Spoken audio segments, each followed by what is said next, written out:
נבין שהאושר שלנו, אושר שכולם רוצים, נכון, יש את המילה הזו נקראת אושר, כולם אומרים אני רוצה להיות מאושר, רוצה להיות מאושר בחיים. האושר שלי מושפע אך ורק מדרך החשיבה וההסתכלות שלי. הנה, אני עוצר אתכם במשפט הזה, כל האושר שלכם מושפע רק מהדבר הזה. לא משנה אם אתה עשירים, עניים, בעלי אמצעים. ברגע שהדרך החשיבה שלכם וההסתכלות שלכם על הדבר היא חיובית, אתם בעצם מסברים את הסיפור החיובי לעצמכם.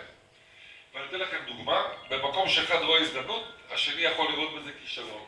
וכל מה שאנחנו צריכים זה לעבוד על דרך החשיבה שלנו, להסתכל על הדברים פשוט בצורה שונה.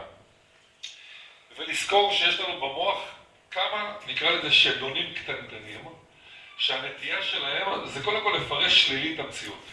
אם ניקח אדם, הדיפולט שלו, ברירת המחדל, זה קודם כל בוא נראה מה קורה פה, סוג של פרשנות שלילית.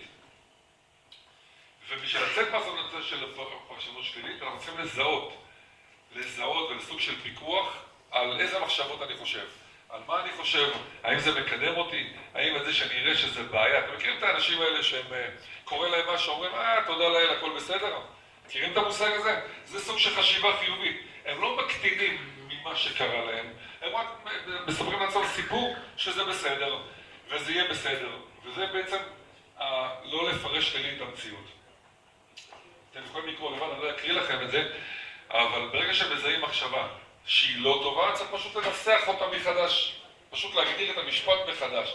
אם אני אומר לעצמי עכשיו, אני הולך לאיזושהי בחינה, אז אם אני אסתכל על זה במקום של אני עלול להיחשל, אז לא הסיכויים שאני כן להיחשל, אבל אם אני אחשוב בצורה חיובית על הדבר, ואני לא אתן לדברים להפיל אותי, יש סיכוי מאוד טוב שאני אצליח במה שאני רוצה.